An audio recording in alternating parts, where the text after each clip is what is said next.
Hi, my name is Carly and I'm with the BYU Software Training Lab. In this video, we're going to be talking about the Shaper tool. The Shaper tool can be found under the three dots on the toolbar, under the Draw section. It looks like a circle with a pencil next to it. You can also use the keyboard shortcut Shift-N.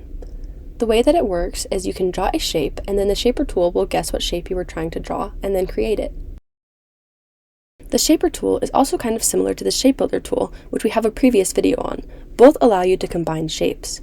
As long as the shapes you combine are all touching, you can scribble inside of them to combine them all.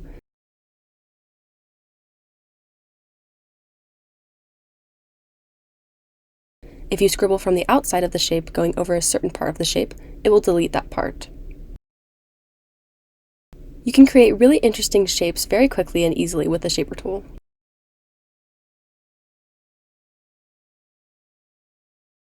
That is a quick overview of how to use the Shaper tool in Illustrator. Thank you for watching. If you're interested in learning more, visit our YouTube page where you can find more videos about Illustrator as well as other software programs.